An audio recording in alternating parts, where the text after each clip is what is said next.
Recording studio Dalmania Gujarat. DJ Umesh Sukhipur बाजार।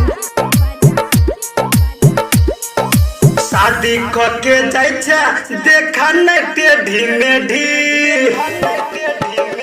हे कोई शादी करके जाय छै देखा नै टेढ़ी मेढ़ी तोरा सनी मन गई मिलते बात हमर बुझी जो नहीं हाय न हेतै कई जो नहीं हाय न हेतै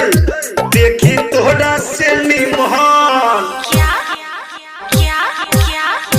देखी तोरा सनी मोहन छोरी लाइन देतै कोई देखी तोरा सनी मोहन छोरी लाइन देतै चल तोरा सनी मोहन छोरी लाइन देतै कोई देखी तोरा सनी मोहन छोरी लाइन देतै डीजे उमेश मोहन छोरी लाइन देतै सुखीपुर बाजार। हाँ कहै छियै बात अब करब ने दुख के हाँ कहै छियै बात अब करब ने दुख के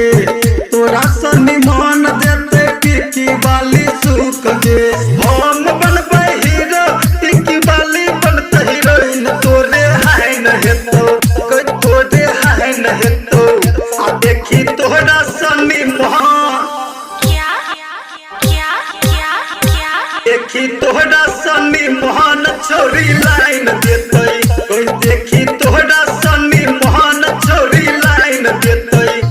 तोहरा सनी मोहन छोरी लाइन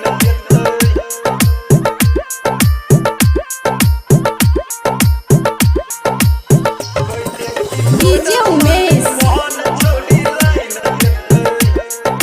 सुखीपुर बाजार।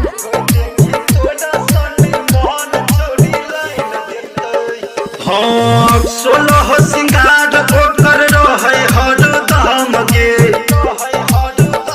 हो गई 16 सिंगार ओकर रहै हरदम गे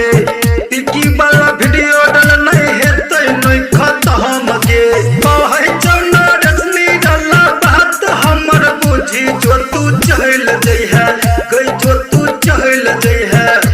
देखी तोहरा सनी मोहन देखी तोहरा सनी मोहन छोरी लाइन देतै हाँ देखी